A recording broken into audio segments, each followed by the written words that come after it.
the Drake position right now. Remember, all you needed was a Wayne verse? You don't hear the Wayne verse so much. How unprecedented is Drake's run, though?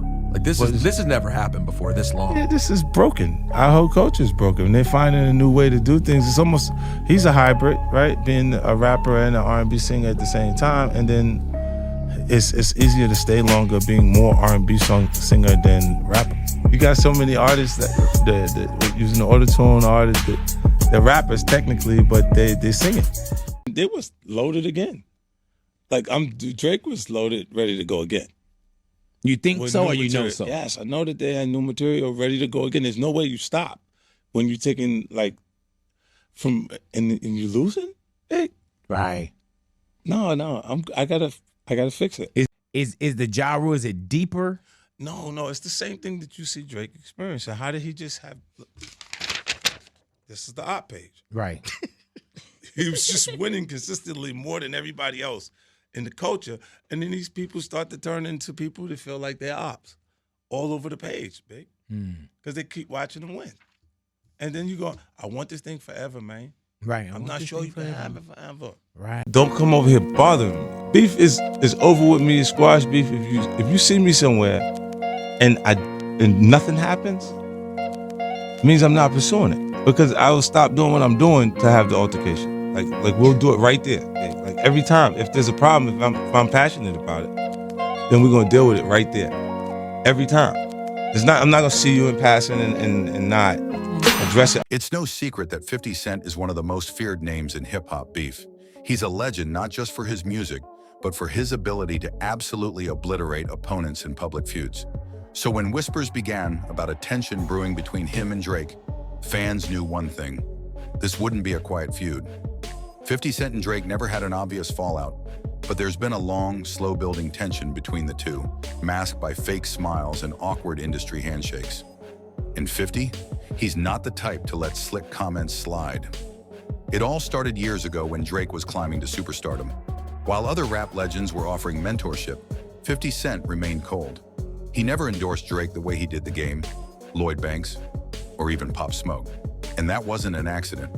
50 saw the industry shifting, from street rap to soft crooning, from bulletproof vests to scented candles.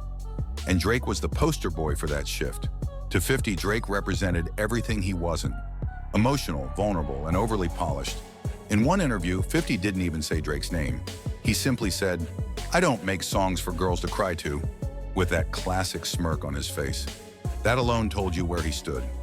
Fast forward a few years and things started heating up behind the scenes. Drake reportedly turned down a business opportunity connected to 50, which rubbed him the wrong way. Not publicly, though. 50 is calculated. He waited. When Drake's Adidas deal got exposed by Pusha T in the infamous The Story of Adidon, 50 didn't jump in. But he did like a series of shady posts aimed at Drake. Subtle but effective. Classic 50. And when Drake tried to clap back at Kanye and Pusha with subliminal shots, 50 posted a meme saying, "That boy emotional again," with a photo of Drake crying. No caption, just vibes. Even in 2023, during a podcast interview, 50 was asked about Drake's legacy. His response? He makes hits, but real ones know what this game used to be. Translation: Drake's success doesn't equal respect in 50's book, and it doesn't end there. Sources close to both artists say 50 was furious when Drake tried to sign a young rapper out of Queens. 50's turf. To Fifth, that's not just business, that's war. On social media, 50 has mastered the art of trolling. Every time Drake faces public backlash, whether it's his hairstyle, his accent switching, or that infamous necklace made of 42 engagement rings, 50's either liking a post, sharing a meme, or dropping a one-liner like, "Champagne tears again?" His followers know, when 50 posts a Drake meme, something's brewing. But let's be clear, this isn't just about music or jokes, it's about identity. 50 came from the streets. He got shot 9 times, built an empire from the concrete. Drake, a former TV actor who sings about heartbreak in a penthouse. That contrast alone has always made 50 keep him at arm's length. Behind the curtain, there's even more. Some insiders claim 50 was once in talks for a collab with Drake, but it got shut down last minute. Rumor is, Drake didn't want to share a track with someone who might overshadow him with raw energy. That reportedly left 50 saying, I'm too real for that boy. And now, 50's been dropping cryptic posts again. Quotes like, real ones move in silence, the rest cry in the booth, have fans thinking it's aimed directly at Drake's newest album, which many called too emotional, too soft. So while the feud hasn't gone nuclear yet, the tension is undeniable. There are no direct diss tracks, not yet. But with 50, the game is psychological. He doesn't just diss you, he rewrites the way people see you. And for Drake, who's built his empire on image and emotion, 50 Cent's subtle war might be the most dangerous one yet. This isn't just rap beef, it's two worlds colliding, street versus luxury, old school versus new wave, ice cold versus champagne. And knowing 50 Cent, he's just getting started. I do music, in case you didn't know. I'm here, as you can see, fully intact.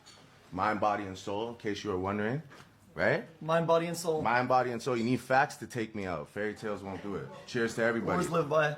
Words to The other thing that's tough when you invite people in the studio is they're obviously coming to watch something happen, right? And it doesn't always happen every night. You know, it's not like every night is some magic moment. I mean, there's nights of frustration, there's nights of nothingness, there's nights of just, you know, these little tactical things, that clinical, surgical edits and stuff that it gets, you know, it's Housekeeping. Right. So I pretty much gauge the characters that are allowed to sit in here based off like how they conduct themselves on those type of nights. You think I'm performing for free? You think I'm performing for free?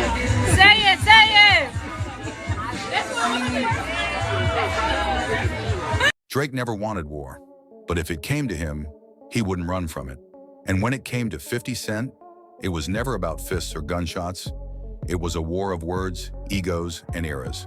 You see, Drake grew up idolizing the rap gods, Jay-Z, Kanye, Wayne, and yeah, even 50 Cent. He studied their moves like chess pieces, learned the power of a hook, the weight of a verse. But there was something about 50 that never sat right with Drake. Too brash, too loud, too rooted in destruction. Drake wasn't about violence, he was about emotion, the pain of betrayal, the thrill of power. He turned heartbreak into currency, vulnerability into dominance. But 50 mocked it. Back in 2015, 50 did what 50 always does. Laughed at Drake for being too soft. He joked about Marvin's room. He clowned the singing. Even said Drake was the type to cry in the booth and hug his enemies. At first, Drake stayed quiet. He'd already won the Meek Mill war without lifting a fist, just bars and patience. But 50, that was a different beast. A man who destroyed Ja Rule's career with pure aggression. Drake knew one wrong move could flip the table, so he stayed calculated, strategic, surgical. In interviews, Drake played it cool. He'd say things like, "I've got nothing but respect for the pioneers."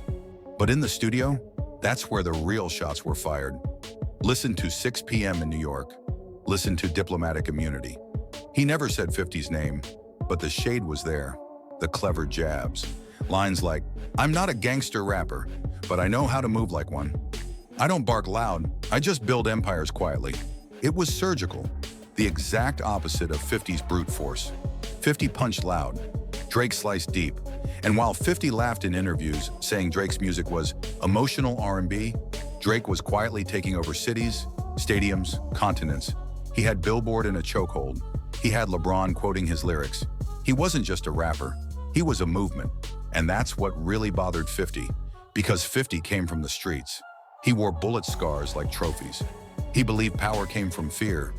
But Drake, he got power from being loved, from being relatable, from mastering both the booth and the boardroom. They were two sides of the same coin, but only one of them could hold the crown. And behind the scenes, industry whispers said 50 tried to sign Drake back in the day, tried to offer him deals, but Drake chose young money, chose Wayne, chose a path that didn't require bowing to anyone, especially not someone like 50. Even now, when asked about it, Drake smiles, shrugs, doesn't take the bait. But when he dropped the remorse and said, "People try to check my pride, but they don't understand the war I'm fighting," fans knew that was for people like 50. See, the beef wasn't loud. There were no diss tracks, no shootouts, no headlines. But it was cold. It was silent. It was dangerous. 50 Cent represented the past, power through force. Drake represented the future, power through influence. And as time went on, it became clear. The fans chose sides. Some wanted chaos, guns, street code. Others wanted growth, artistry, strategy.